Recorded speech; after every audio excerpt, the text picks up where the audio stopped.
Hello, I'm Alex Merced, and you're listening to Economics. Why not? On this show, every week we're going to be talking about different economic concepts and economic news. If you enjoy the show, please think of supporting the show by becoming a monthly patron by going to patreon.com/alexmerced. Also, make sure to check out libertydeal.info for all sorts of great products and special deals that you can get through the show, which will also help support the show. And plus a cool reading list over there at libertydeal.info. Enjoy the show.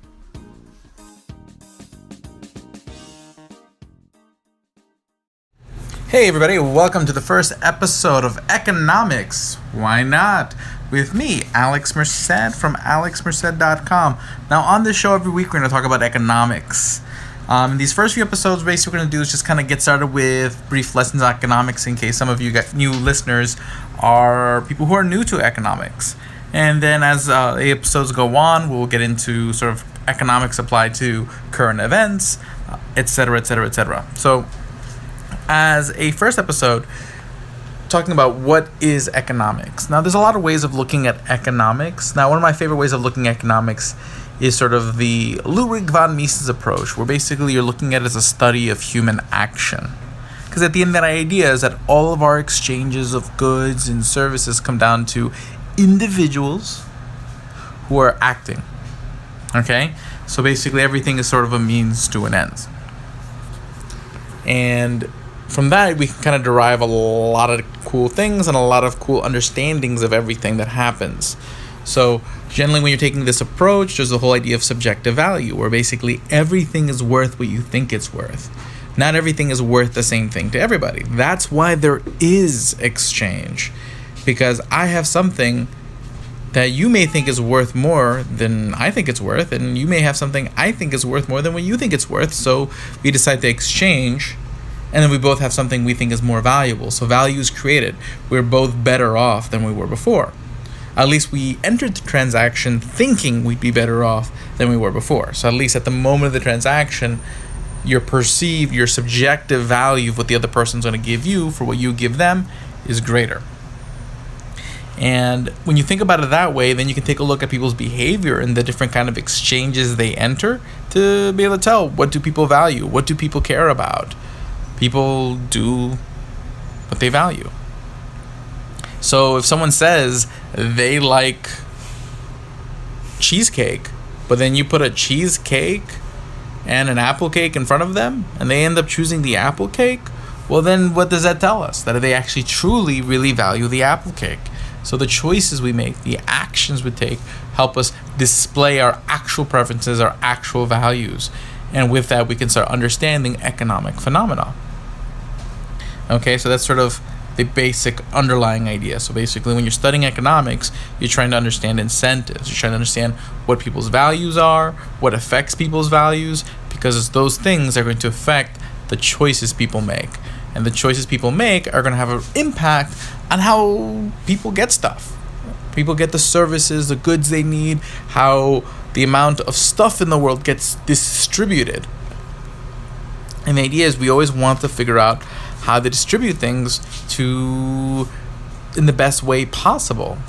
Because at the end of the day, we don't magically know how many pencils everybody needs, how many blankets everybody needs. And since that's kind of not discoverable magically, that's why you have markets where you have people choose to provide blankets and you have people choose to buy blankets from each other. Because then what happens is, if I'm the person who makes blankets and I make too many blankets, well, I'm going to have a surplus of blankets. I'm going to have extra blankets, so I'm going to know not to make as many next time. And if I make too few blankets, I'm going to sell out, and I'm going to know to make more next time at that particular price. So basically, having all these people sort of participating and choosing to sell, choosing to buy, helps us kind of figure out how much we need of things.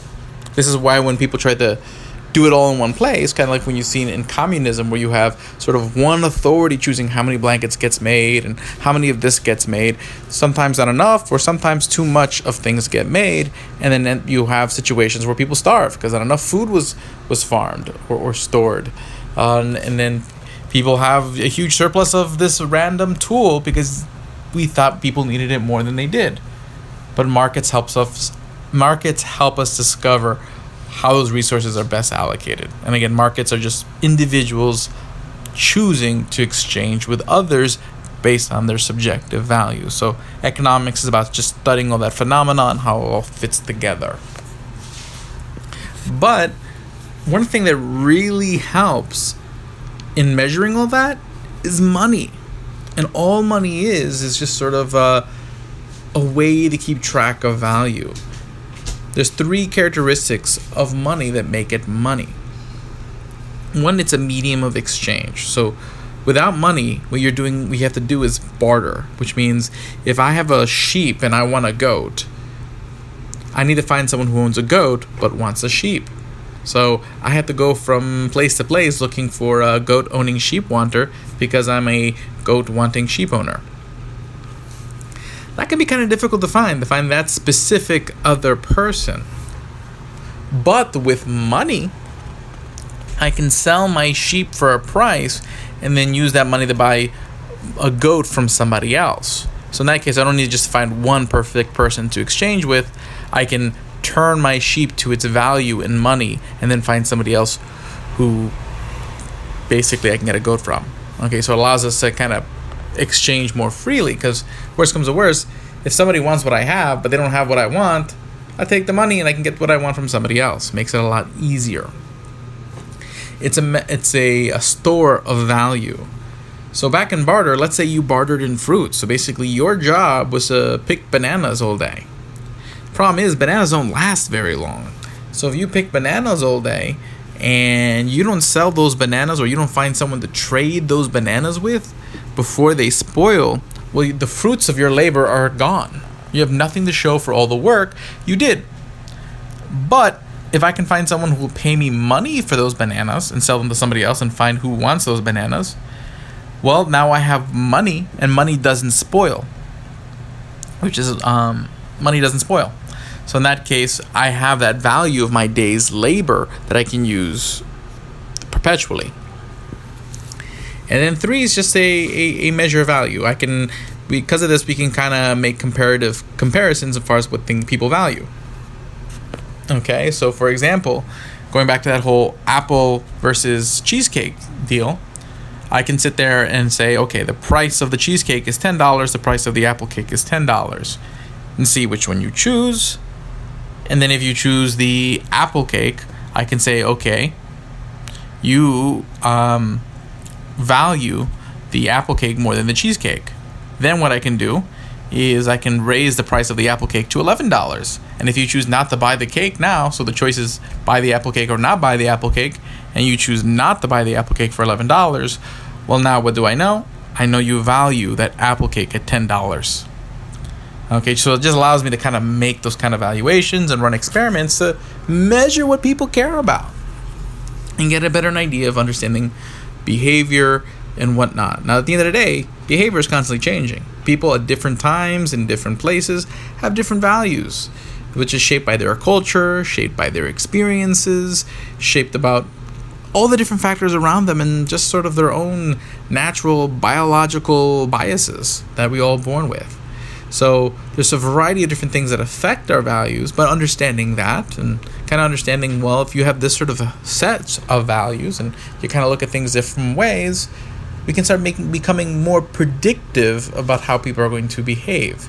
Maybe not necessarily perfectly, in the sense where you can actually predict things to a micro dollar amount, like sometimes we try to do, some economists try to do, oftentimes not super successfully, but you can generally make more general predictions about global general economic trends. So that's sort of a nice little overview of sort of economics and kind of what we like to talk about. So we'll also spend a lot of time talking about government policy when it comes to economics, but there's a lot of things other than just what the government does that affects the economy. Culture affects the economy. So as the society's culture changes, that's going to change how we economically organize, because what we expect from our economic arrangements changes.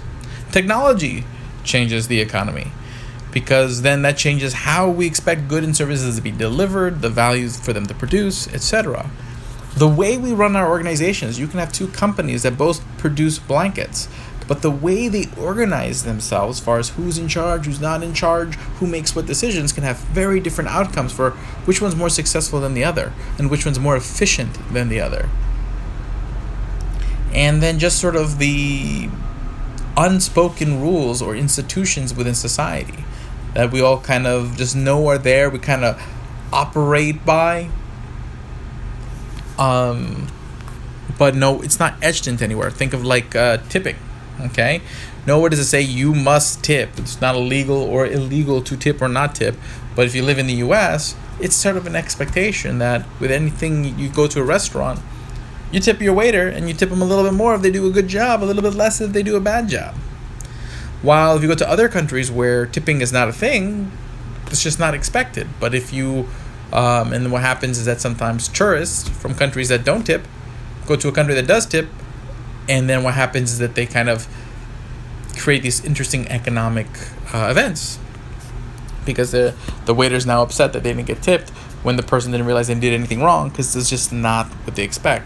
They weren't bought into that institution of tipping. So we're going to explore all these kind of concepts over the several episodes eternally and whatnot. I hope you guys enjoy this.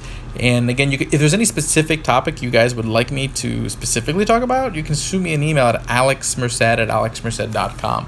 And a couple other really great economics podcasts you guys should be listening to is Econ Talk with Russ Roberts every week, The Tom Woods Show, Contra Krugman, where they basically dismantle Paul Krugman's article every week.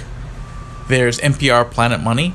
All of these are great podcasts. It'll help you learn a lot about economics and also just very interesting and enjoyable to listen to. So hopefully you guys had a fun time. Keep me informed. Subscribe to the podcast. Tell your friends about the podcast. And if you're doing this on any of the major platforms, iTunes, Stitcher, Google Play, please also leave a review. Again, what happens is with podcasts, if you leave a positive review, they're more likely to get viewed when people do searches. So you can help out the podcast and subscribe to my other podcast by just searching my name. Search Alex Merced on iTunes, Google, Stitcher, and you'll see what my other podcasts are, and I recommend that you give them a listen as well. Thank you very much.